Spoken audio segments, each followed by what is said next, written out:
Hi, Jay Frederick Smith here, Continental Realty of Jax, and we are still at 8515 Helmsley. We were looking at the kitchen, and I was just noticing that, we don't have the soft closed doors. We have, they are real wood cabinet boxes like the drawers here, but as you can see, it's not a solid wood. This is actually a laminated wood, or some people would call it a plywood.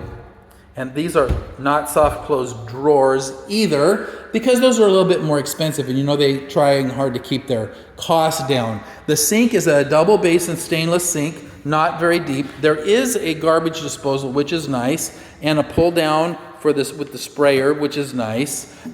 This is mounted on the top of the counters because these countertops are Formica. These are not stone countertops, just so you can know that and be sure of it.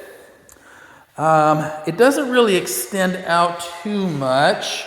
You could probably put a couple of bar stools there, but with it the sink right in that spot doesn't actually make that very good for being like a breakfast bar kind of an arrangement. But once again, you can figure something out, I'm sure. If it's stuck out another couple of inches, then it would be easier to get the bar stools underneath there, and that might be better.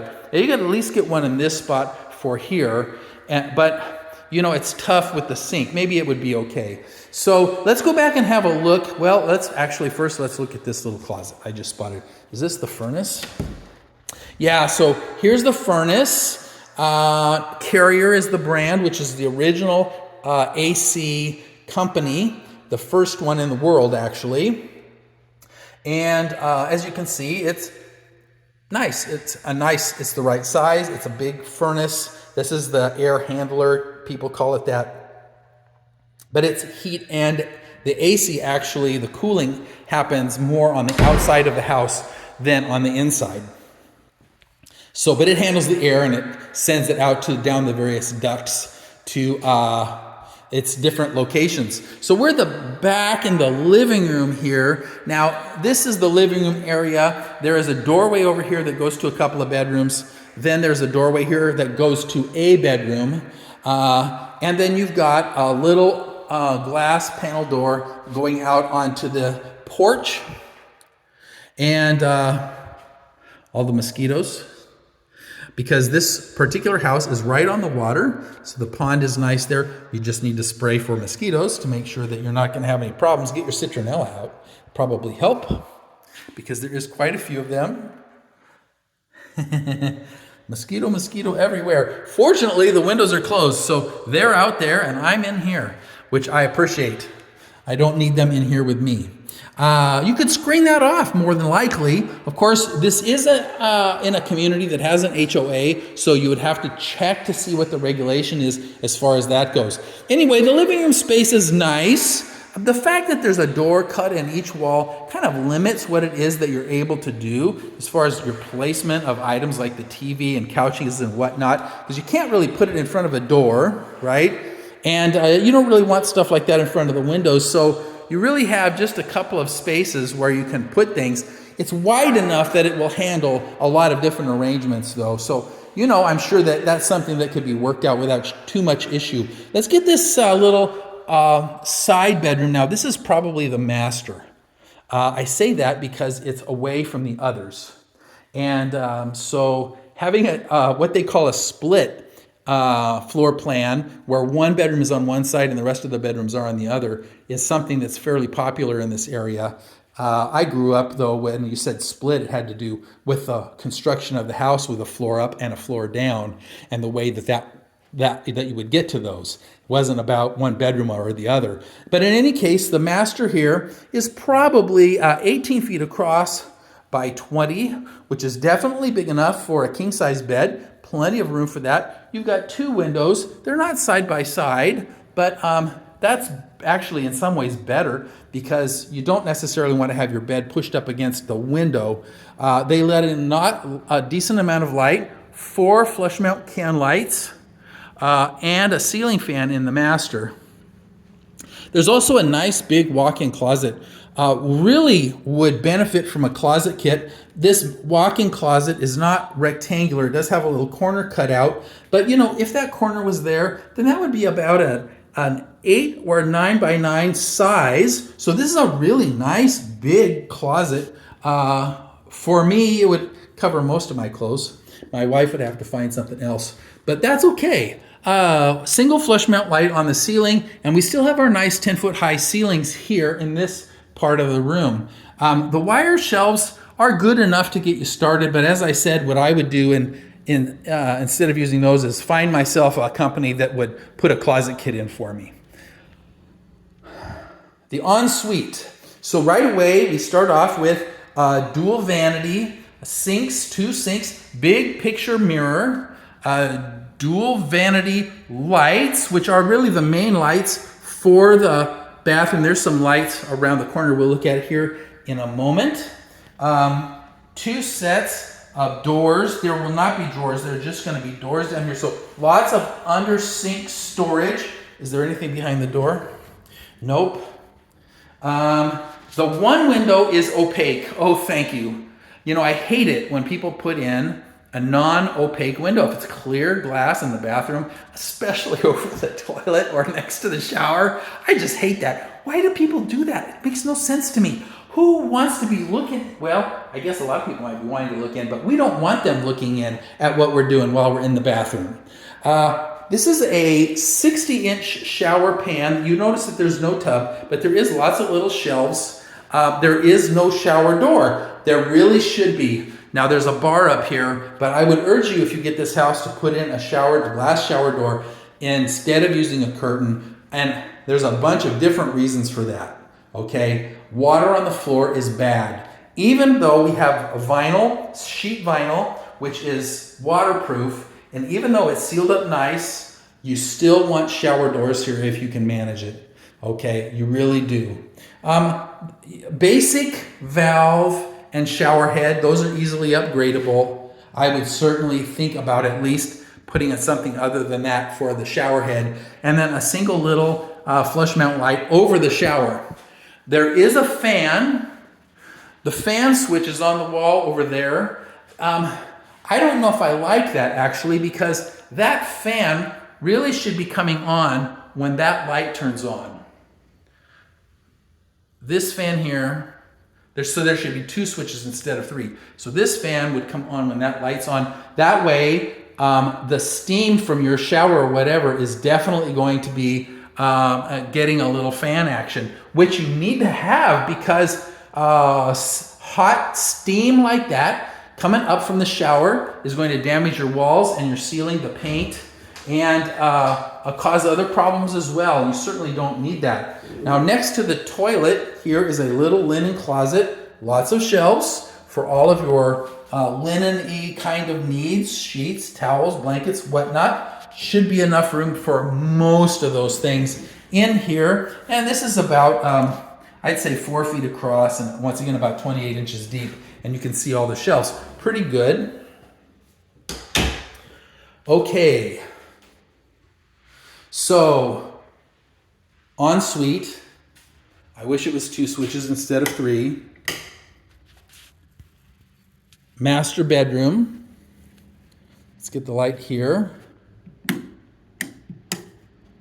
Now let's go across the hall and get the rest of this, and then we're going to head out and have a look at that lot. And then we're going to do that really fast. So we've got 2 bedrooms, one on either side here, and then a guest bathroom and another little linen closet or coat closet. It's set up as a linen closet here in the hallway. The guest bathroom, same vinyl floors, single sink, which is okay, nice big mirror, single vanity lights, tub surround, all acrylic fiberglass, using the same valves as in the master, and a shower bar. I'd also consider putting doors on that. It's better for you, it's better for your house. And the same thing is true with the fan. I wish that fan was connected there, but as you can see, we've got 2 separate switches instead of the one, which means that anytime that is used, the fan is only going to be on if somebody actually thinks about it and turns it on. These bedrooms, one of these looks out at the pond, which is nice. The little window does let in a decent amount of light. Single little flush mount light. And then the closet here in this one is nice size, maybe 7 feet, with a single bar or single wire shelf across the top. Not bad for a guest room. Let's check the other one. And as you can see, this room also has the ceiling. It's 10 feet here, but it starts to slope down right away. So let me see if you can't really see it. It actually slopes. This wall is, part of the ceiling is sloped as well. If you look, you can see the seam right there. So it's sloping in both places. This slopes down to there, slopes down to there. So it's 10 feet high up here, and then it is over there in that corner is going to be 8. So it does drop quite a lot. Let's take a look here in this last bedroom. So last bedroom, still has the slope on the ceiling because we're in the wings of the house here. Only the little part of it is in the main body of the house. These bedrooms are about 12 by 14 is what I would say, which is big enough for, you could fit a queen in here. You probably wouldn't be able to fit a king size bed in here. Also, your window looks out at your neighbors, which is unfortunate. Closets, double door, big closet in this one, much deeper. So the closet is actually about 32 inches deep compared to 28. Single shelf, wire shelf, like before, and it's a bit longer too. I said this is probably closer to 10 feet in length versus the 8 that we saw, or 7 that we saw in the other bedroom. So this is bedroom number 2, or maybe it's bedroom number 3, I guess, in size, and that one over there is the smallest. So what we've got is the master over there. There's 2 bedrooms here with the guest restroom, the big open floor plan with the nice high ceilings with the kitchen, and then right next to the entryway would be bedroom number 4, although you can call it a bedroom because it has a closet, and it is a bedroom, but it really is set up as an office. But they want to call it a 4-bedroom, and so they're allowed. So here's my thoughts. First off, this is an entry-level home at around $350,000 in this neighborhood. That's okay. I think that you can find homes like this in this part of Jacksonville for $350,000 by other builders that would be as nice or nicer. So what I'm saying is you're going to have some choices for this size of home. This one's probably a little bit bigger than the $350,000 homes that Lennar has, for example. But Lennar's features in the home are a little bit nicer.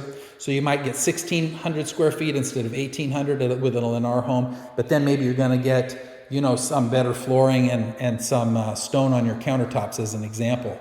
In any case, I do think it is a nice home. The neighborhood seems okay. The HOA is not too high. It depends, of course, on the house, what that actual price is. So I can't tell you, specifically what you would be paying, but I could tell you if you gave me an exact address. Well, we're going to get the lights off here, and then we're going to head on out. But I guess all in all, what I'm saying is Adams is a good builder. They put up a lot of homes, and they take good care of their properties and make sure that the people that buy their homes are well treated, and making sure that their home is taken care of in an appropriate fashion. If there's problems, they get them fixed right away. Usually there's not too many issues with Adams not doing their job like they should. So we're going to go ahead and head out of here. Thank you, Adams guys, there we go, to get that last light, for letting me tour through this place. We're going to go take a quick peek at, oops, I forgot my paper. I got to get it. We're going to take a quick peek at the house that was similar to this one that's under construction still. That's going to be on lot 69. It's 8455 Helmsley Boulevard is where we're going to go real quick and take a look at that. And then we'll get out of here. But in the meantime, this is J. Frederick Smith, Continental Realty of Jacks, and I'll see you at the next one.